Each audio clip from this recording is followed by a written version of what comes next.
Welcome to free online classes of physics with Lambot sir. So, dear students, in the last lecture we studied the speed of the traveling wave, and in that the speed of transverse mechanical wave, at the same time speed of longitudinal mechanical waves. And for finding the speed of longitudinal mechanical wave, Newton has given the formula for velocity of sound. But that formula holds good to calculate the velocity of sound in solid and liquid, but does not holds good to find the velocity of sound in air. So Newton's formula was corrected by the Laplaces under Laplace's correction. And finally, we find out Laplace's formula for velocity of sound in air. Now, in this lecture, let us learn which are the factors affecting the velocity of sound in air. So there are number of factors like pressure, humidity, temperature, direction of flow of air. These are the factors which are affecting velocity of sound in air. So out of that we will learn first three factors: effect of pressure, effect of humidity, and effect of temperature on the velocity of sound in air.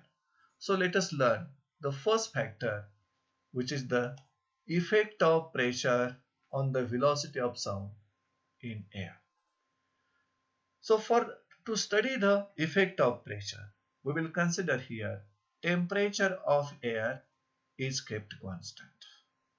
Temperature of air is remaining constant. And in that case, we will consider here V1. V1 is the velocity of sound in air when the pressure of air is P1 and density is ρ1. So this was the first case. ज्यावेळी एअरचं pressure P1 असेल, density ρ1 असेल, त्यावेळी साऊंडच्या व्हेलॉसिटीची value त्या air मधील V1 आपण समजलेली आहे. त्याचबरोबर सेकंड केसमध्ये हे प्रेशर P2 होईल, डेन्सिटी ρ2 होईल, त्यावेळी साऊंडची जी व्हेलॉसिटी आहे एअर मधील ती आपण V2 समजूया. So V2 is what? Velocity of sound in air when the pressure is P2 and density is ρ2. या दोन्हीही केसेसमध्ये एअरचं टेम्परेचर आपण कॉन्स्टंट समजलेलं आहे. त्यानंतर त्या एअरचं जे मास आहे, गॅसचं जे मास आहे, ते आपण कॅपिटल एम समजूया, मास ऑफ द गॅस. आता या दोन केसेसच्या वेळचा जो व्हॉल्यूम असेल एअरचा, तो आपण V1 आणि V2 समजूया. V1 and V2 volumes of the gas in the two cases.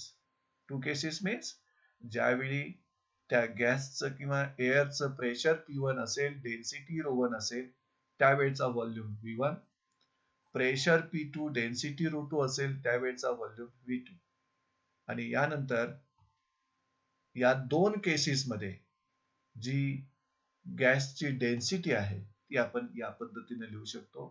Then in the two cases, density is equal to mass upon volume. त्यानुसार फर्स्ट केस मधील density ρ1 equal to mass upon volume V1. Second case मधील density ρ2 equal to mass upon volume V2. See here. In the two cases, first case मधील एअरची density ρ1, second case मधील एअरची density ρ2. Now we can use Laplace's formula for velocity of sound in air, and we can substitute in that formula. See here, using Laplace's formula we can write velocity of sound in air during the first case V1 equal to, see here, V1 equal to gamma P1 upon ρ1. इथं ρ1 च्या ठिकाणी आपण value substitute करू शकतो m upon V1. त्यामुळं हे V1 आहे ते न्यूमरेटरला शिफ्ट झालं. So we get under root gamma P1 V1 upon m. So this is the velocity of sound in air during the first case when pressure P1 and density ρ1, and velocity of sound in air during the second case ज्यावेळेचं pressure P2 असेल, density ρ2 असेल, त्यावेळची velocity आपण अशा पद्धतीने लिहू शकता, route gamma P2 upon ρ2. इथं ρ2 ची व्हॅल्यू जी आहे सेकंड केस मधील डेन्सिटीची m अपॉन v2 जर सबस्टिट्यूट केला तर v2 न्यूमरेटरला जाईल आणि m हा डिनॉमिनेटरला इथं शिल्लक राहतो. आता इक्वेशन 1 आणि 2 इथं जे मिळालेले आहेत त्या दोन केस मधील व्हेलॉसिटी आहेत साऊंडच्या एअर मध्ये. Now we know the Boyle's law. So according to Boyle's law हा कॉन्स्टंट टेम्परेचर लॉ आहे, which gives the relation between pressure and volume of given mass of gas. आणि त्या बॉइल्स लॉचं मॅथमॅटिकल इक्वेशन आपल्याला असं मिळतं, PV equal to constant at constant temperature. आता इथं first केस मध्ये प्रेशर P1 आहे, व्हॉल्यूम V1 आहे. सेकंड केस मध्ये प्रेशर P2 आहे, व्हॉल्यूम V2 आहे, पण टेम्परेचर एअरचं जे आहे ते कॉन्स्टंट आहे. त्यामुळं बॉइल्स लॉ ह्या दोन केसेस साठी आपण लिहू शकता, P1 V1 equal to P2 V2 at temperature constant. हाच फॉर्म्युला आपण चेंज करून कसा लिहू शकतो पहा. सो सेम फॉर्म्युला आपण P1 V1 equal to P2 V2 होतं, या इक्वेशनला न्यूमरेटरला गॅमा न मल्टिप्लाय केलंय आणि डिनॉमिनेटरला m न डिवाइड केलेला आहे. त्या इक्वेशनचा मिनिंग तोच शिल्लक राहतो. Now taking root on both sides, दोन्ही साइडचं जर आपण रूट घेतलं तर आपल्याला मिळतं root gamma P1 V1 upon m is equal to root gamma P2 V2 upon m. आता जर इक्वेशन 1 आणि इक्वेशन 2 जर इथं आपण रेफर केला तर left hand side gives you velocity of sound in air in first case and right hand side of this equation gives you velocity of sound in air during the second case. So we are getting here V1 equal to V2. याचा अर्थ साऊंडची air मधील velocity change होत नाही जरी त्या एअरचं pressure change झालं P1 to P2 आणि temperature constant असेल तर. So from this equation we can conclude that velocity of sound, you can see here, velocity of sound does not depends upon the change in pressure. म्हणजे एअरचं जे pressure आहे ते pressure तुम्ही जर change केलं तर त्या प्रेशरच्या चेंजवर साऊंडची व्हेलॉसिटी एअर मधील डिपेंड असत नाही. पण हे कधीपर्यंत, as long as temperature of air remains constant. म्हणजे जोपर्यंत एअरचं टेम्परेचर कॉन्स्टंट आहे तोपर्यंत तुम्ही एअरचं प्रेशर कितीही बदललात तरी साऊंडची व्हेलॉसिटी एअर मधील चेंज होणार नाही. So we can finally conclude that as long as temperature of air is constant, there is no effect of change in pressure on velocity of sound in air. So this was the first factor affecting velocity of sound in air. Now let us learn the second factor, which is effect of humidity or moistness on velocity of sound in air. So we know that humidity or moistness of air depends upon presence of water vapor in that air. म्हणजे air मधील water वेपर्सचं जे काय प्रमाण आहे त्यानुसार एअरची humidity किंवा moistness ठरत असतं. आता जी एअर ह्युमिड आहे किंवा मॉइस्ट आहे त्या एअर मधील वॉटर वेपरचं प्रमाण जास्त असतं. या पद्धतीनं humidity or moistness of air depends upon presence of water vapours in it. म्हणजे एअर मध्ये असणारं वॉटर वेपरचं प्रमाण त्या एअरची ह्युमिडिटी ठरवते. जेवढं वॉटर वेपरचं प्रमाण जास्त तेवढी ती एअर जास्त ह्युमिड किंवा जास्त मॉइस्ट. या पद्धतीनं दुसऱ्या स्टेटमेंट मध्ये आपण समजून घेऊ शकता. ह्युमिड किंवा moist air contains large proportion of water vapours. म्हणजे ह्युमिड एअर मध्ये वॉटर वेपरचं प्रमाण हे जास्त असतं.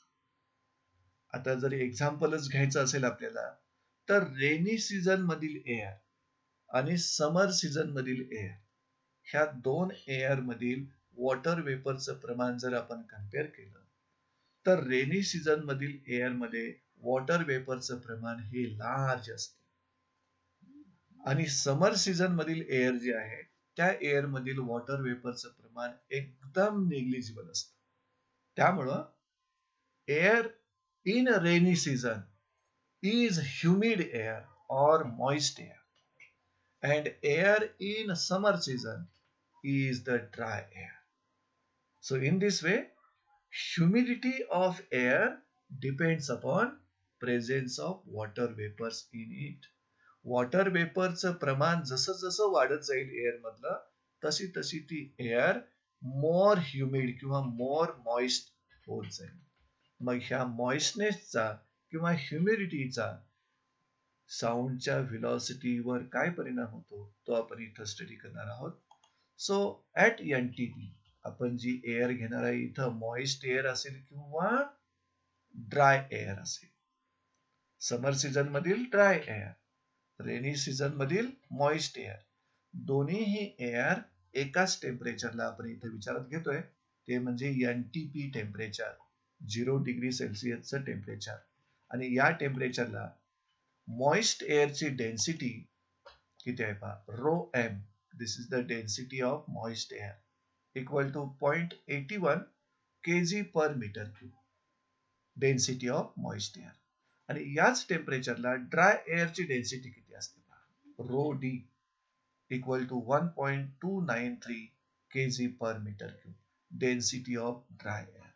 आता या दोन्हीही एअरच्या एनटीपीच्या डेन्सिटीचं कंपॅरिझन केलं तर इथं आपल्याला कळतं ड्राय एअरची डेन्सिटी ग्रेटर आहे than density of moist air. म्हणजेच मॉइस्ट एअरची density less than density of dry air. Now here let velocity of sound in moist air आपण व्हीएम समजूया आणि velocity of sound in dry air, velocity of sound in dry air आपण VD समजूया इथं. So using Laplace's formula. आता Laplace's फॉर्म्युलाचा use करून आपण velocity of sound in moist एअरचं इक्वेशन लिहू आणि velocity of sound in dry एअरचं इक्वेशन लिहू. मग velocity of sound in moist एअरचं इक्वेशन लिहिताना, लॅपलासिस फॉर्म्युलाचं इक्वेशन लिहिताना प्रेशर मध्ये बदल होणार नाही कारण टेम्परेचर आपण या ठिकाणी एनटीपी घेतलंय म्हणजे कॉन्स्टंट टेम्परेचर घेतलंय. According to Laplace's formula velocity of sound in moist air या पद्धतीने लिहिता येईल, VM equal to root gamma P upon rho M. Pressure बदलणार नाही कारण टेम्परेचर कॉन्स्टंट आहे दोन्ही ठिकाणचं. एनटीपीचीच एअर आहे त्या. मॉइस्ट एअर पण एनटीपी ला आहे आणि ड्राय एअर पण एनटीपी ला आहे. तसंच लॅपलासिस फॉर्म्युलावरून velocity of sound in dry air equal to under root gamma p upon rho d. आता ह्या दोघांचं दोन्ही फॉर्म्युलामध्ये जर आपण रेशो घेतला व्हीएम अपॉन व्हीडी तर velocity of sound in moist air divided by velocity of sound in dry air घेतला तर this is the velocity of sound in moist air multiplied by velocity of sound in dry air. इथं gamma P cancel होतं आणि root मध्ये फक्त शिल्लक राहतं density of dry air upon density of moist air. आता या इक्वेशन मध्ये ड्राय एअरची डेन्सिटी ग्रेटर आहे than moist air at NTP. NTP ला ड्राय एअरची डेन्सिटी ग्रेटर आहे मॉइस्ट एअर पेक्षा. म्हणजेच ह्या इक्वेशन मध्ये numerator is greater than denominator. मग त्यावरून आपण ठरवू शकतो velocity of moist air NTP ला velocity of moist air, velocity of sound in moist air is greater than velocity of sound in dry air. So as density of moist air is less than density of dry air, म्हणजे dry एअरची density greater असेल, तर या इक्वेशनचा use करून आपण conclude करू शकतो velocity of sound in moist air is greater than velocity of sound in dry air. याचा अर्थ असा, जसजसं एअर मधील वॉटर वेपरचं प्रमाण वाढत जाईल, तसतशी ती एअर मोर ह्युमिड किंवा मोर मॉइस्ट होत जाईल आणि अशा मॉइस्ट एअर मधील साऊंडची व्हेलॉसिटी ड्राय एअर पेक्षा तुम्हाला ग्रेटर मिळेल. So from this equation we can conclude that speed of sound in moist air, म्हणजे दोन्हीही एअर जे आहेत ते मॉइस्ट आणि ड्राय एअर एनटीपी लाच आपण घेतल्या. मग एनटीपीच्या मॉइस्ट आणि ड्राय एअर मधील साऊंडचं स्पीड जर आपण कम्पेअर करायचं म्हटलं, तर speed of sound in moist air is greater than speed of sound in dry air. याचा अर्थ असा होतो, speed of sound increases with increase in humidity of air, आणि एअरची humidity increases with increase in water vapors. म्हणजे air मधील water वेपरचं प्रमाण वाढलं तर एअरची ह्युमिडिटी किंवा मॉइस्टनेस वाढतं, आणि ह्युमिडिटी किंवा मॉइस्टनेस वाढत असेल तर स्पीड किंवा velocity of sound in that air also increases. So this was the second factor which was affecting velocity of sound in air, which is nothing but humidity or moistness of air. Now let us learn the third factor, which is effect of temperature. So let us learn here what will be the effect of temperature on velocity of sound in air. To learn this effect, we know that pressure of given mass of gas, आपण first effect मध्ये समजून घेतलं, जर गॅसचं किंवा एअरचं temperature constant असेल तर pressure change जरी केलात तरी त्या चेंज इन प्रेशरचा velocity of sound in air वर काहीही परिणाम होत नाही. मग त्या अर्थानं आपण असं विचार करू, the pressure of given mass of gas change होईल, गिव्हन मास ऑफ गॅसचं प्रेशर चेंज होईल इफ टेम्परेचर चेंजेस. जर तुम्ही गॅसचं टेम्परेचर बदललात तर त्याचं प्रेशर देखील बदलेल, आणि जर टेम्परेचर बदलत असेल गॅसचं तर त्या गॅसची density as well as volume also changes. So the second statement, as the temperature of gas changes, its density as well as volume changes. म्हणजे गॅसची डेन्सिटी, गॅसचा व्हॉल्यूम त्याच्या टेम्परेचर नुसार बदलणार, आणि टेम्परेचर बदलत असेल तर त्या गॅसचं प्रेशर देखील बदलणार, हे आपल्या लक्षात. आता इथं जो तुम्ही गॅस किंवा एअर विचारात घेत आहात, ती दोन वेगळ्या वेगळ्या टेम्परेचरच्या एअर किंवा गॅस आपण विचारात घेणार आहात. एक एअर किंवा गॅस एनटीपीचा घेऊया, आणि दुसरा एअर किंवा गॅस हा सर्टन टेम्परेचर म्हणजे टी डिग्री सेल्सिअस टेम्परेचरचा घेऊ, आणि दोन्हीही गॅसचं मास जे आहे ते आपण सेम घेणार आहोत. So here V0 and V, velocity of sound in air, जी एअर 0 डिग्री सेल्सिअसची आहे म्हणजे एनटीपी ची आहे, त्या एअर मधील साऊंडची व्हेलॉसिटी V0, आणि टी डिग्री सेल्सिअस टेम्परेचरची जी एअर आहे त्या एअर मधील साऊंडची व्हेलॉसिटी आपण V समजलेली आहे. तर याच दोन टेम्परेचरच्या एअर मधील जे प्रेशर आहे, see here P0 and P, pressure of air at 0 degree Celsius and T degree Celsius, म्हणजे आपण एकाच मासच्या दोन एअर घेतलेल्या, दोन गॅस घेतलेल्या आहात. एक गॅस 0 डिग्री सेल्सिअसला मेंटेन केलाय, दुसरा गॅस T डिग्री सेल्सिअसला मेंटेन केलाय. मग दोन्हीही गॅस मधील साऊंडची व्हेलॉसिटी V0 आणि V, त्यानंतर त्या एअरचं प्रेशर P0 आणि P, after that molecular mass of the gas, दोन्हीही गॅस एकाच मोलर मासचे घेतलाय तुम्ही capital M. After that V0 and V. V0 is the volume of gas at 0 degree Celsius and V is the volume of gas at T degree Celsius. याच दोन टेम्परेचरला त्या गॅसच्या density ज्या आहेत त्या आपण ρ0 and ρ0 and ρ density of air at 0 degree Celsius and T degree Celsius. मग इथं दोन सेपरेट केसेस घेतलेले आहेत आपण गॅसच्या. एक गॅस जो आहे तो 0 डिग्री सेल्सिअसला मेंटेन केलाय, दुसरा गॅस जो आहे तो T डिग्री सेल्सिअसला मेंटेन केलाय. Then in that two cases आपण 0 डिग्री सेल्सिअस गॅसची डेन्सिटी जर लिहायचं म्हटलं तर मास अपॉन व्हॉल्यूम लिहू शकता, आणि T डिग्री सेल्सिअसची जर डेन्सिटी जर लिहायचं म्हटलं तर mass upon this volume. So density of gas at 0 degree Celsius equal to m upon V0 and density of gas at T degree Celsius equal to m upon V. या पद्धतीने हे formula आपल्याला मिळतात. आता आपण लॅपलासेस फॉर्म्युलाचा use करू. According to Laplace's formula, at 0 degree Celsius म्हणजे जो गॅस आपण 0 डिग्री सेल्सिअसला मेंटेन केलाय, ह्या गॅस मधून साऊंडच्या व्हेलॉसिटीचा फॉर्म्युला लॅपलासेस नुसार आपण असा लिहू शकता. V0 equal to root gamma P0 upon ρ0. पण इथं ρ0 म्हणजे डेन्सिटी ऑफ एअर किंवा gas at 0 degree Celsius m upon V0 लिहू शकता. यातील V0 न्यूमरेटरला शिफ्ट होईल आणि m डिनॉमिनेटरला राहणार.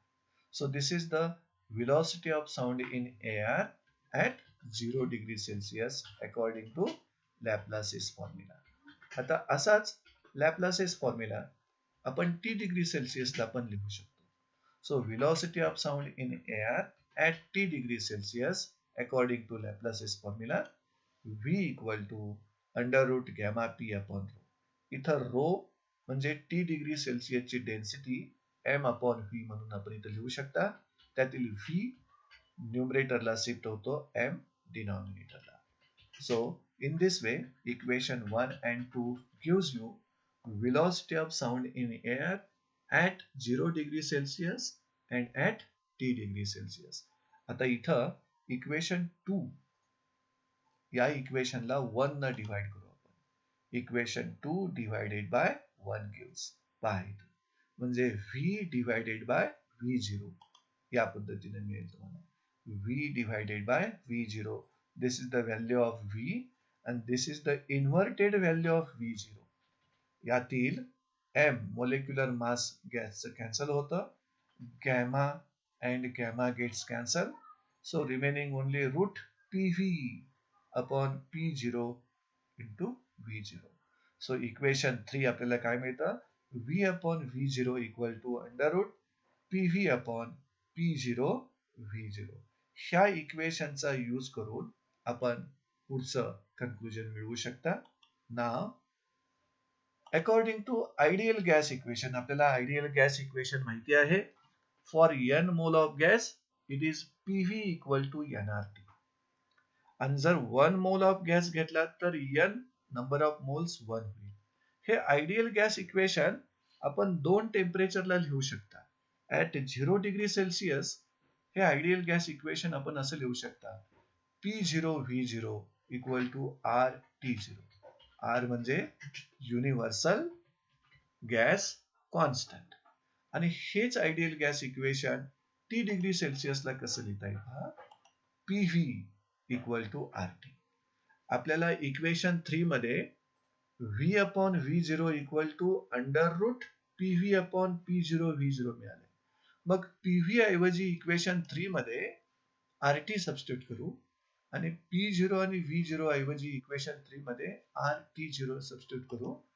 So equation 3 becomes RT upon RT0, R gets cancel, remains only under root T upon T0. So v upon v0 equal to तुम्हाला मिळत आहे under route t upon t0. यावरून तुम्ही लिहू शकता velocity of sound in air at t degree Celsius is directly proportional to square root of temperature of that air. Like that mathematically तुम्ही लिहू शकता. Therefore v directly proportional to square root of t.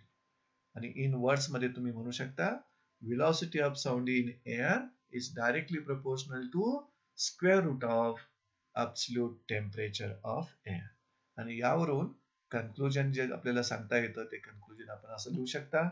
Hence, velocity of sound in air increases with increase in temperature.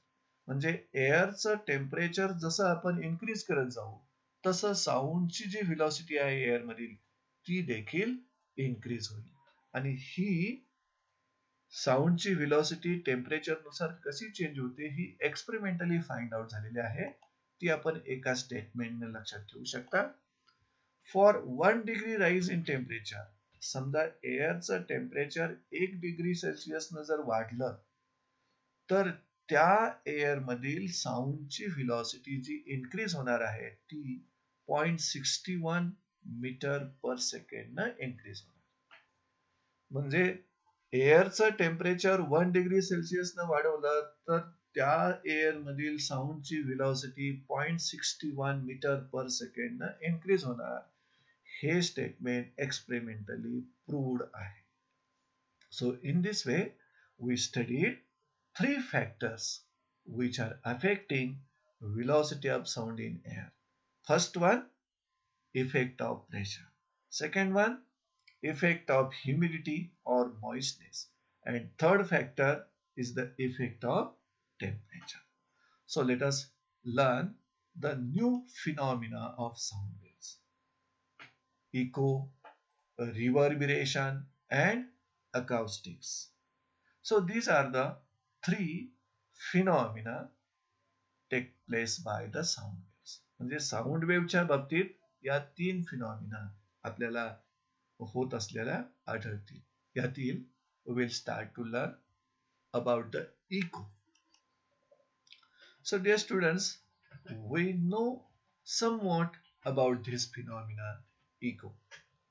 आता हा जो echo आहे ही phenomena takes place in case of only sound waves.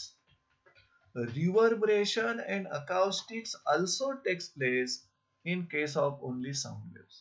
म्हणजे या ज्या 3 फिनॉमिना आहेत eco, रिव्हर्बिरेशन and acoustics takes place in case of only sound waves. So what is echo? Echo is nothing but repetition of original sound. बऱ्याच वेळेला आपण आपला जो आवाज आहे तो पुन्हा पुन्हा पुन्हा ऐकत असतो. एका विशिष्ट प्लेसला जर तुम्ही बोललात तर तुमचा आवाज तुम्हाला आणखी 1 वेळा, 2 वेळा, 3 वेळा पुन्हा पुन्हा ऐकायला मिळतो.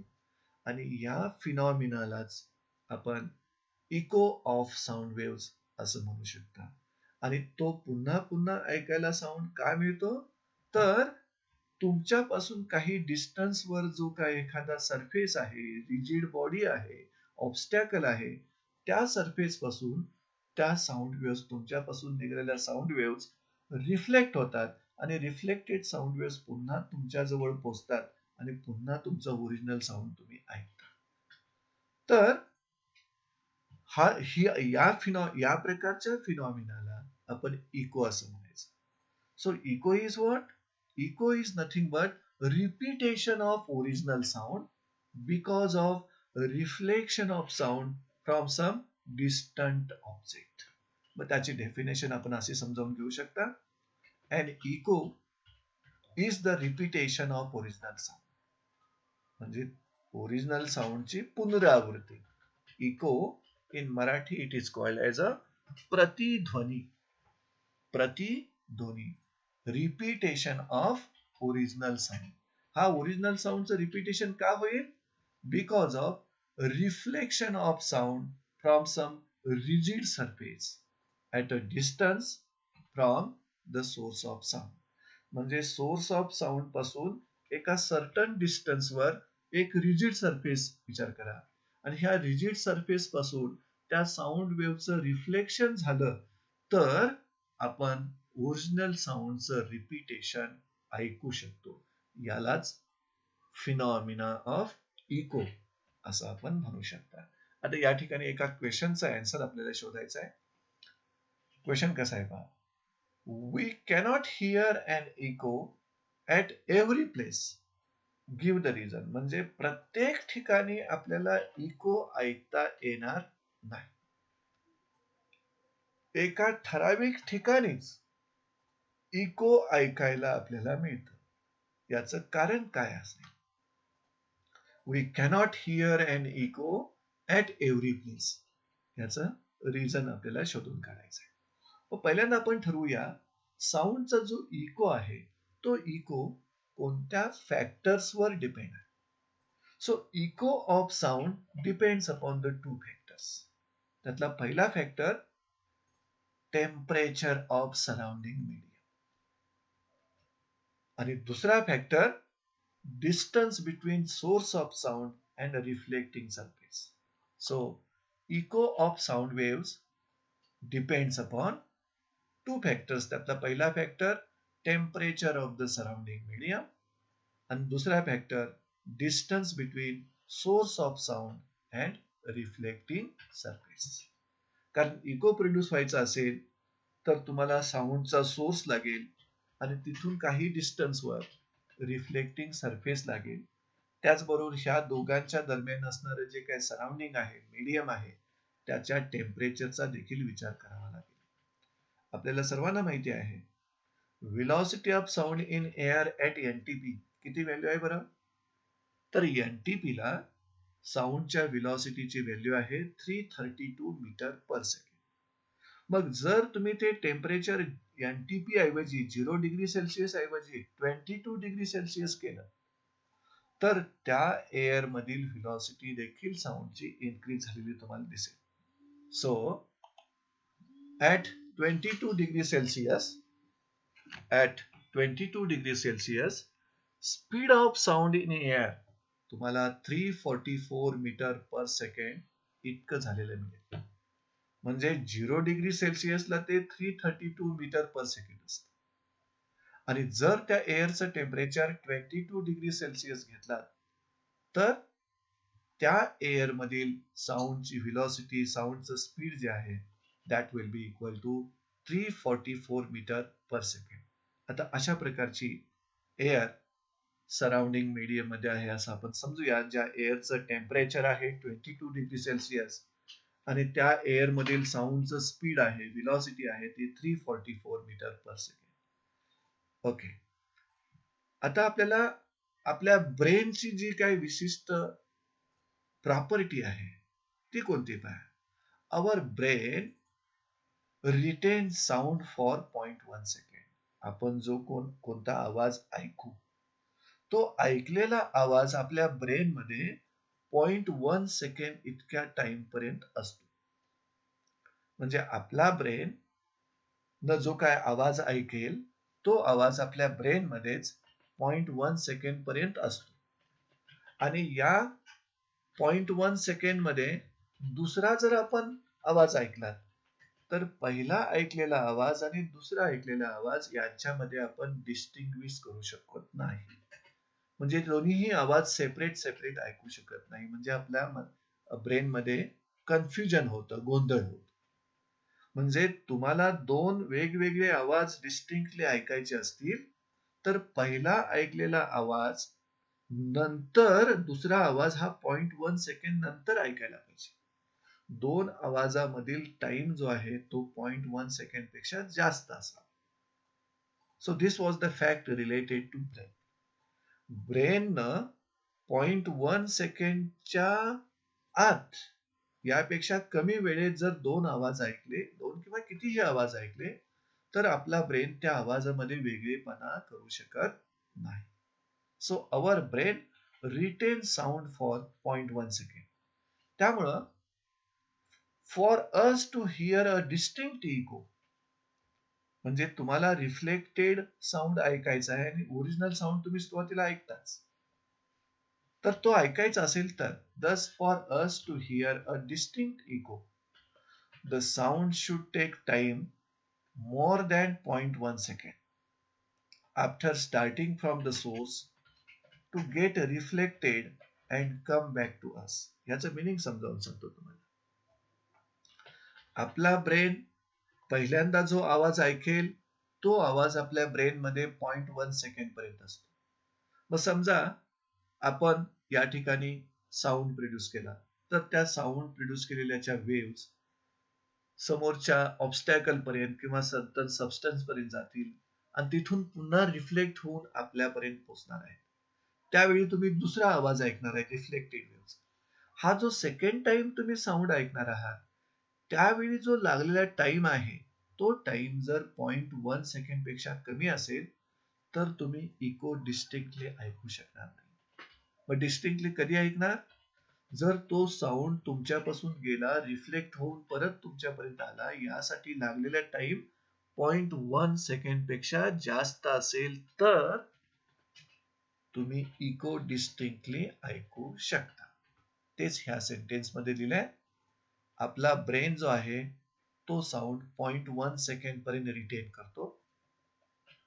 Thus for us to hear a distinct echo the sound should take time more than 0.1 second. म्हणजे त्या व्यक्तीनं जो काही साऊंड प्रोड्यूस केलाय तो साऊंड रिफ्लेक्ट होऊन परत आपल्यापर्यंत येईपर्यंत त्या व्यक्तीपर्यंत येईपर्यंत लागलेला टाइम हा 0.1 सेकंड पेक्षा जास्त पाहिजे तरच तो व्यक्ती इको क्लिअरली डिस्टिंक्टली ऐकू शकतो. आता ह्या 0.1 सेकंड मध्ये इतक्या स्पीडनं जर वेव्ह ट्रॅव्हल झाली तर ती डिस्टन्स किती कव्हर करेल आपण काढूया. The distance traveled by the sound wave with this speed and in this time मग distance equal to speed into time हा फॉर्म्युला आपल्याला माहिती आहे. मग किती स्पीडनं वेव्ह ट्रॅव्हल होते तर 344 मीटर पर सेकंड आणि टाइम किती घेणार आहे 0.1 सेकंड.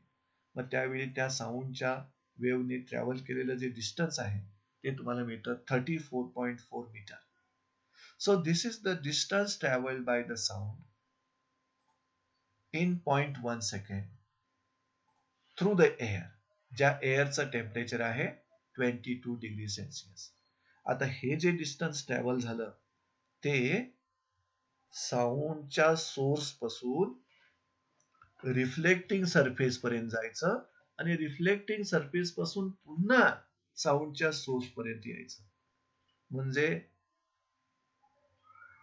जाणं आणि येणं ह्या दोन्हीला लागलेला जो काही टाइम आहे तो 0.1 सेकंड आपण टाइम घेतलाय. यासाठी लागलेलं डिस्टन्स हे 34.4 मीटर आहे. मग याचा अर्थ what will be the distance between source of sound and reflecting surface. कारण source of sound reflecting surface आणि पुन्हा reflecting surface to source of sound यासाठीचं डिस्टन्स तुमच्या समोर आहे स्क्रीनवर 34.4 मीटर. मग यावरून तुम्ही म्हणू शकता the minimum distance between source of sound and reflecting surface हे याच्या हाफ असलं पाहिजे म्हणजे 17.2 मीटर असलं पाहिजे. म्हणजेच जर तुम्हाला 22 डिग्री सेल्सिअस टेम्परेचरला जर इको डिस्टिंक्टली ऐकायचं असेल hence to hear a distinct echo at 22 degree Celsius the minimum distance between source of sound and a reflecting surface should be 17.2 metre. तरच ते टोटल डिस्टन्स 34.4 मीटर. आणि हे जे डिस्टन्स आहे ते त्या साऊंड वेव्हने जर ट्रॅव्हल केलं तर त्या प्लेसला तुम्ही इको ऐकू शकता ज्या प्लेसचं टेम्परेचर आहे 22 डिग्री सेल्सिअस. मग आपण आता प्रश्नाचं उत्तर शोधायचं आहे की प्रत्येक प्लेसला आपण इको का ऐकू शकत नाही. त्याचं कारण इथं तुम्हाला समजेल. The velocity of sound depends upon temperature of air. आताच्या एअरचं टेम्परेचर किती होतं 22 डिग्री सेल्सिअस. त्यावेळी साऊंडची व्हेलॉसिटी किती होती 344 मीटर पर सेकंड. मग 0.1 सेकंड मध्ये त्या साऊंडनं किती डिस्टन्स ट्रॅव्हल केलं 34.4 मीटर पर सेकंड. मग यावरून आपण सोर्स ऑफ साऊंड आणि रिफ्लेक्टिंग सरफेस मध्ये मिनिमम डिस्टन्स किती मिळवलं 17.2 मीटर. पण जर साऊंडची व्हेलॉसिटी टेम्परेचर वर डिपेंड असेल, एअरच्या टेम्परेचरवर डिपेंड असेल. तर हे जे डिस्टन्स आता आपल्याला मिळालेलं आहे मिनिमम 17.2 मीटर, समजा 22 डिग्री सेल्सिअस टेम्परेचर ऐवजी टेम्परेचर बदल ह्याच्यापेक्षा वाढलं किंवा कमी झालं, what will happen? The minimum distance will change with the temperature. कारण टेम्परेचर नुसार व्हिलॉसिटी बदलणार आणि व्हिलॉसिटी नुसार हे डिस्टन्स बदलणार. त्यामुळं we cannot hear an echo at every place. म्हणजे समजा एखाद्या प्लेसच्या ठिकाणी सोर्स ऑफ साऊंड आणि रिफ्लेक्टिंग सरफेस यांच्यामधलं डिस्टन्स समजा 17.2 मीटर आहे, तरी देखील त्या प्लेसला तुम्ही इको ऐकू शकत नाही, कारण त्या ठिकाणचं टेम्परेचर 22 डिग्री सेल्सिअस पेक्षा वेगळं असू शकतं. आर यू गेटिंग दिस? म्हणजे टेम्परेचर बदललं की साऊंडची व्हिलॉसिटी बदलणार, आणि साऊंडची व्हिलॉसिटी बदलत असेल तर minimum distance between source of sound आणि रिफ्लेक्टिंग सरफेस हे देखील बदलणार. आणि या कारणामुळं we cannot hear an echo at every place. So this was the actual scientific reason for that question. So with this, we are ending this lecture. Thank you, friends.